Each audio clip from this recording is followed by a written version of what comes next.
we have to make it more palatable.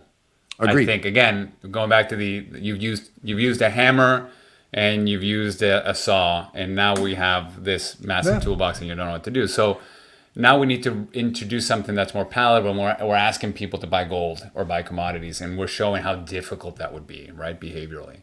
And so when I read this paper, I was like, okay, this really makes a lot of sense because you want to have something that protects you during the 19% of the time we're in inflationary regimes, but also something that has a positive carry and possibly pretty decent results the other times, right? And so, not surprisingly, this is a Man report. They did a simple trend on bonds, FX, equity, commodities, right? This is not trend commodities, right? This is all of them. And the point here being, it's because dispersions of asset class returns, both on shorts and longs, become much more abundant across the board. So bond trend was a massive inflation hedge, right? Commodity trend obviously is a good inflation trend. Equity and FX did okay, right? So all of a sudden you just have opportunities everywhere to offset those negative returns you're getting from in real terms from equities and fixed income. And then the other 81% of the time, the average of this all asset trend is annualized 15% rate of returns. Now, the problem with the other 81% of the time is that there are many periods like the last decade where you have a single market dominating all of the returns, and you're going to drastically underperform that, and it's going to be tough. But in spite of all the hate trend has gotten in the last decade, it still offered positive carry. It's not like commodities, which we'll show you in a second, which had a pretty bad outcome. Yeah. So what are we? Let's expand the toolbox. Yeah. What are we going to do? So go ahead. So here, like, this is just again to finish off the thought here. AQR it's kind of separated in three. We talked a little bit about what happens during inflationary shocks. There were a few comments by Brian in the comments section about like persistent inflation, right? Where you get to 4%, you stay that way. So the middle bars here, the dark blue bars, is what happens to these different asset classes during a persistent inflation, stable inflation. And then the light blue bars are when you have negative inflation shocks, right? And commodities are linear, right? They do really, really well during periods of positive inflationary shocks. They don't do well. They don't have a lot of positive carry during stable inflation, and they really hurt you when it's deflation, right? And the opposite of that is U.S. Treasuries, right? But then when you look at trend, you have this smile with a big, thick center as well, where you have the opportunity to provide true positive carry even when inflation is persistent, right? Again, talking about the dispersion of opportunities. And the other one here is macro, right? So trend and macro seem to have this smile across these three different regimes. Yeah. And The just blue bar, just the just blue put bars put back there are periods when your traditional portfolios are kicking ass, right? Like the light blue bar, when inflation is benign, there's no material inflation shocks in either direction. Your classic cap weighted 60-40 style portfolio is rocking, right? And trend is doing something that's kicking along, but the other traditional segment of the portfolio is going to completely dominate. What's so great about trend and macro momentum is that when those traditional markets that you love to hold are suffering, that's when trend and macro have their best years. Mm-hmm. And so they really are a terrific complement. Yeah. And so now we're going to go back to those 2 decades, because I think it's important to kind of show what that looks like. And so I start here with the 2000 to 2011 period, and I'm going to add some multi-asset, right? Some active multi-asset.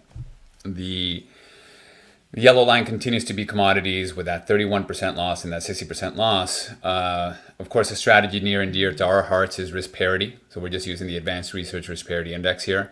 What's fascinating about this index is that it did just as well as commodities from point to point, almost like to the T, but without the volatility, right? A little bit of volatility there in '08, but largely speaking, it cruised through that inflationary period.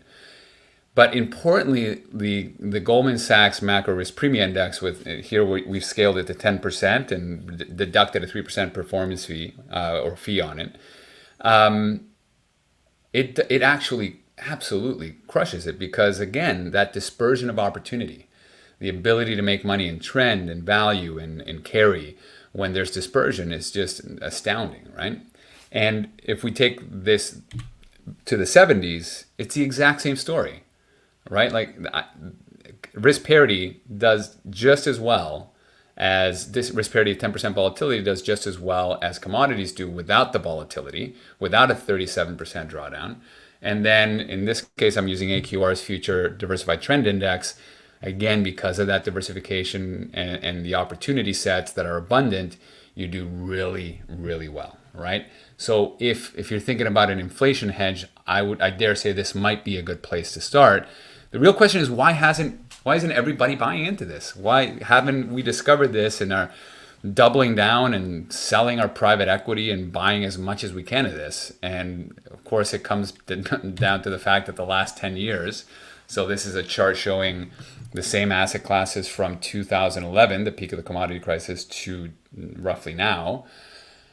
Well, it did okay. Again, positive carry for both strategies, but the S&P has absolutely dominated returns. Why not commodities? Well, you can see why not commodities, right?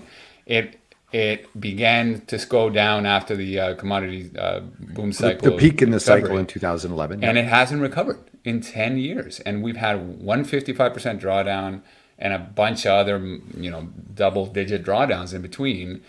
And the other thing to point out is, this is indicative of all asset classes, but in the yellow line here, you'll see that there's not a lot of dispersion. It just kind of flatlines sideways for most of the last 10 years. And when you have little opportunity, when you have out of your 70 futures contracts that you can invest in, 1 or 2 asset classes to truly lean on for returns, you're just not going to, it's not going to be your decade. And so I read a tweet yesterday, the day before, about how KKR has basically increased their allocations by over 50% in a single year. And they're $1 billion organization, right? This is what was happening to CTAs in 2009 after the '08 crash. I remember it vividly. It's one of the biggest, the largest funds the alternative strategy funds in Canada was Man AHL. And everybody was doubling down on this. And over the decade, they started dying off the vine, and now AHL doesn't even offer it in Canada. They closed it. They literally closed it in December of 2019, 4 months before the COVID crisis, right?